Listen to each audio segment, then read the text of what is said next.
Hello, everyone. Welcome to this episode of the Players NIL Podcast. I'd like to welcome a special guest today from Syracuse University. He's an assistant teaching professor in sports management at the David B. Falk College of Sport and Human Development. And I'd like to welcome Dave Meluni. Dave, how are you today? Good. Thanks for having me, Mark. I appreciate it. Well, it's a pleasure, Dave. I've been following you on social media and LinkedIn, and you're actively involved in name, image, and likeness, which is what the Players NIL is all about. Specifically, you're involved in education. But before that, I'd like to go back a little bit. I use two words, and they're not interchangeable. To me, they're different, and that's sports and athletics. And to me, sports is the fandom part of it. It's going to watch, it's paying attention to your favorite team, watching on television, going with a family member. Athletics is when you compete. It's preparing to compete as an athlete. Athletics involves preparation, practice, winning and losing, and all those life lessons. But let's talk about sports first. Tell me some of your early memories of what you watched, who you're with, and some of the events that you attended. Yeah, I mean, I grew up here in Syracuse, and I always kind of joke, 1987, Syracuse basketball. I mean, I remember Keith Smart like yesterday, and I cried like a little baby as a 9-year-old. But I think that right there, regardless win or loss, I was just a fan for life. On every little instance of SU basketball, I followed everything from, Sherman Douglas was my favorite player, but Ronnie Cycli, Derek Coleman, Billy Owens, I remember all those guys and going out and, shoveling the driveway and trying to sort of emulate Sherman and along those lines. That's probably my first, believe it or not, like those are the first recollections I had was Syracuse basketball. We grew up growing up in Syracuse, we had the Syracuse Chiefs, which were the Toronto Blue Jays affiliate, and the Tony Fernandez's, and I remember the Red Sox coming in with Mo Vaughn and hitting home runs. And so, I remember all of that, but those were probably my earliest recollections of sport. Well, that's awesome. And, having lived in Syracuse myself, I know all those names and watched most of those games. So I understand the importance, especially to a community like Syracuse. So then the other word that we used is athletics. So now you become a fan, you're shoveling the driveway, you're shooting hoops, you're throwing the baseball out in those wonderful spring days in April in Central New York. So now you become an athlete. Let's talk about your athletic career and where that brought you. Yeah, I just simply as a kid, my things have changed drastically. And, we have two boys and 16 and 13. But, when I was growing up, I loved basketball. That was, I had, every year I'd ask my dad to buy the NBA Almanac, and I followed everything basketball and played baseball and played soccer. And, it just became repetition. Like, I wore out the side of my grandparents' chimney by throwing a racquetball and shooting hoops and tennis, baseball in the neighborhood. And but that's really how it all started. It was just my parents introduced me to sports, and I played basketball, put the shoes away, played baseball, put the cleats away, played soccer, put the cleats away, and it just went from season to season to season. And I always said it was pretty athletic, and then had an opportunity. I played varsity lettered in 3 sports at West Genesee, and ultimately ended up really going down the path of baseball, and had a great opportunity to get recruited, and ended up going to Ithaca College. Was the best decision I ever made, and played for a gentleman that's in the ABCA Hall of Fame, George Valiceni, and I wouldn't have traded that for anything. So you're living the dream. You're a sports fan, you become an athlete, you get the opportunity to use that to improve your life and go to college. Tell us about some of the lessons that your manager in baseball and maybe some of your professors imparted upon you at Ithaca College.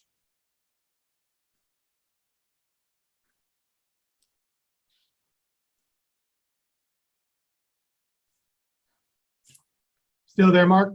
Yeah, we'll edit that out. Well, I lost the last part there about college. So just tell me about some of the lessons you learned at Ithaca College and and how athletics helped prepare you for life during that period of your time. Yeah, I mean, like I said, I probably didn't understand it at the time. And like I said, Coach Valicenti, besides my dad and grandfather, was like, I would consider him the next dad and a mentor. And, some of the simple things is, I'll tell you a really quick little story here. I was a senior, and he may not remember this, but I remember it.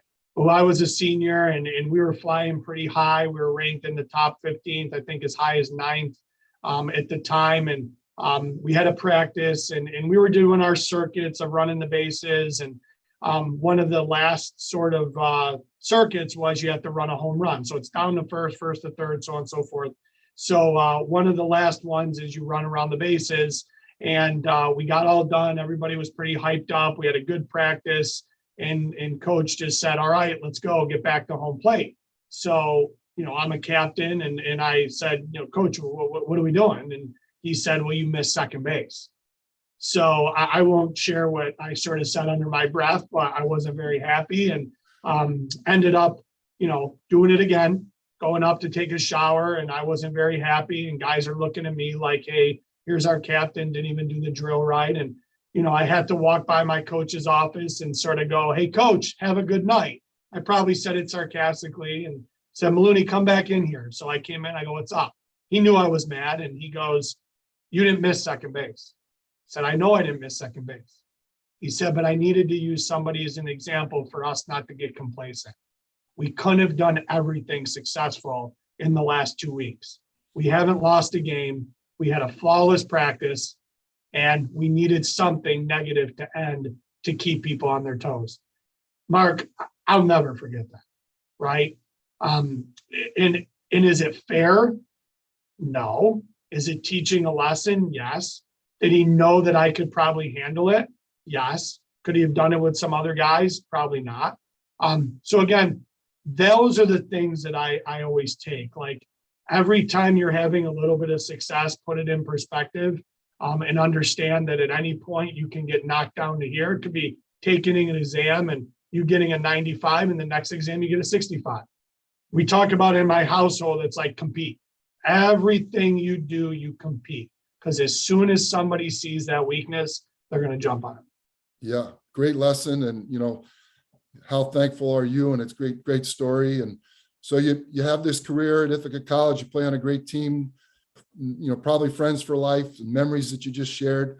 So now you start your career. And so you are now a retired athlete, at least from a competitive standpoint, even though in your mind, I'm sure you thought you could still play like all of us, right? But so now you start your career. Tell me how athletics played a part in how you competed in business and in their professional life. Yeah, I mean, when I was at Ithaca, again, everybody might look at it and say Division III athletics, and but guys could play. When I was there, 4 guys ended up signing pro contracts. 1 made it to AAA. So you always in the back of your mind thought, is there an opportunity? But that's what it was. That's not what it was all about. When I was a junior at Ithaca, I was nominated by a professor to attend the NCAA Leadership Conference, and there were 300 student athletes, and I really wanted to do it. And I wrote an essay, and the NCAA selected me to do that, and I was part of the Student Athlete Advisory Council. And as soon as I got back from that, my junior year, going into my senior year, and I knew that I wanted to work in collegiate athletics just from that experience. So I applied to 5-6 graduate programs at the major Division I level, because I had had an opportunity to work in athletics at Ithaca, and then Cornell is on the other side of the hill, and worked a little bit in hockey and basketball ticket sales in the office. So, relationships, everything's relationships. My coach at Ithaca had a great relationship with Mike Martin, who was a baseball coach, just retired from FSU at Florida State, made a phone call and, send a fax. Nobody knows what faxes are anymore. Fax your resume down. I get a phone call on an answering machine. No one knows what that is anymore. And because of a relationship and a recommendation, I got a GA position in the athletic department at Florida State. When I graduated Ithaca, I was playing every summer, so I had to do a capstone. And by chance, I did the capstone at Syracuse University in athletics.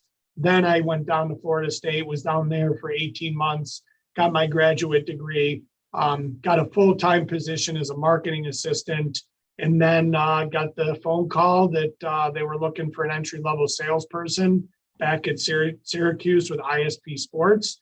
And full circle, I came back, and I'm sure we'll talk about some of the other things I did, but came back home, moved back in with my parents, which was awesome, and survived that for maybe a year, and then got out on my own a little bit. So living the dream as a graduate assistant, probably right. Eating peanut butter and jelly sandwiches between innings. Yeah, that's exactly what we were doing. Yeah, it's part of paying the dues, right? So now you're in sports marketing, sponsorship. You're working in the world of athletics, your dream. You're using your athletic background to compete and to advance. Let's fast forward now. You get this opportunity here at Syracuse University. Let's talk about name, image, and likeness. Not so much about what it means, but why it's important to you and how you think you can influence today's young athletes. Yeah, I mean, I think it's going to go back all the way to Ithaca. So, I've been teaching now going on my 8th year here, with 3 as an adjunct, and will be coming up on my 5th year next year. And, when I was at Ithaca, I had explained that I was nominated by, a professor on campus to go to the NCAA Leadership Conference. And that changed everything. So not only did I have a chance to go to that, but I also had an opportunity to play in the New York Collegiate Baseball League, which is one of 13 leagues that is funded in part by Major League Baseball. And it's really an opportunity to see if you can make it, right? If you can get drafted and so on and so forth. So I played in that league 2 years. The first year I played in the league, we had 28 guys on the roster, 13 got drafted, 1 made the major leagues.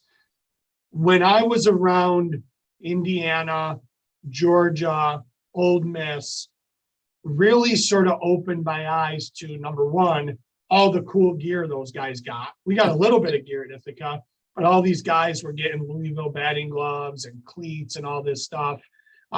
Then, when I got to Florida State and I saw that side of things, I said, and then when I got into sponsorship, I said, wow, I understand their scholarships, right? And I understand like men's and women's basketball, hockey to some extent, really men's and women's basketball and football get full scholarships. But when I talked to these guys, especially one guy who made it to the majors at Indiana, and he said, like, Dave, I don't have a full scholarship. It's 11.7 scholarships. It might have been a little bit more or a little bit less than, but it's 11.7 scholarships now in baseball. Only 25% is the minimum. And from your background with lacrosse. And I sat there and I said, wow, these guys can't even go out and do a lesson, right? So the Park School at Ithaca had students doing television and radio, but really it was the music school. So I had students or friends that were in the music school. I had one in particular, he was a roommate of mine, and he was in the music school at Ithaca College, and he was doing lessons on the side, and he was making money, and he was getting some money there from academic, and he could get scholarship in that standpoint in the music world, but we couldn't technically in athletics, right? So started to spear, the hamster wheel in my head. And then I started to see in the sponsorship when I worked for ISP and IMG, and then had an opportunity when I worked at Sidearm Sports to just see like the profiles that schools were building on athletes and video. And then when I got here and we're talking Instagram and branding, and I just said, wow, I said, something's going to shake. And then really last January, not this one, but the one before, when the NCAA didn't make a decision at the convention on what they were going to do, I was prepared this past summer to write a course. And I said, I'm going to write this course, and we're going to talk about Instagram. We're going to talk about brands. We're going to work with a software called Sponsor United, because students aren't going to know how to even look at the prospects. And then you throw in agents and all this other stuff. So my job is to educate the students on, how do they build their brand? What are the options for monetization? No, not everybody has time to do a YouTube channel, but not everybody has time to do camps either. So you have to find that happy medium. And guess what? And if you're an athlete that you're taking my course, that's one thing. But what about the other students in the class that actually could help represent athletes, is where the thing is going for the industry side. Fantastic. And, part of our mission here at the Players NIL is to give back. And congratulations on all that you've accomplished and the giving back. So we'll finish up with question number 3, and it's pretty straightforward. Not the mechanics, but go back to Dave Meluni, freshman at Ithaca College. NIL is available. What advice would you give him? Yeah, I mean, I guess for me, it's a little bit different, right? I mean, I wouldn't have been going down to Rogan's Pizza and signing a deal. But I think it was just from an NIL standpoint, everybody has some options, right? Everybody has things that they can do. So I don't care if you're the starting shortstop at Ithaca right now, or you're the starting attackman or attack woman at Syracuse, right? So what do you want to get out of this? What I'm really excited for is the summer, because the summer is going to present athletes an opportunity to go home and do a camp or do lessons. When I was in high school, I'll never forget this. So I played 3 sports. On Sundays, I literally stocked shelves. And you remember Phase, right? And Carl's drugstore. I worked at Phase, right? And I stocked like beans on shelves for like 7 hours, 8 hours on a Sunday. I would have loved to be able to have done some lessons for even, let's just say $40 an hour, and did that for 3 or 4 hours, and then got my hitting in and working with kids. And that's where the Dave Meluni of old would have said, here's how I can make a little bit of money, or do camps, or do some of that stuff. And then Instagram and social media, I'm not sure, right? It would have all depended on, if there's some local sporting goods store, or I don't think that would have come into play for me. But my suggestion is, one, what are you passionate about? There's a lot of student athletes that are passionate about food and cooking and hunting and fishing and art and music and sneakers. You can use that platform now in NIL to monetize a little bit, but I'm really curious on how it's going to be for camps and lessons, and it's not going to be a lot of money at a Division III and Division II school, and it could be some substantial money at Division I, but it's how are you going to position yourself? And if you are on social media, you got to be engaged, right? A 300,000 follower account is not going to warrant as much as if that 300,000 follower account only has a 3% engagement rate, compared to somebody that has the magic number I use is 10,000, if they have a 78% engagement rate, because that's what brands are looking for. Wow. Powerful, my friend.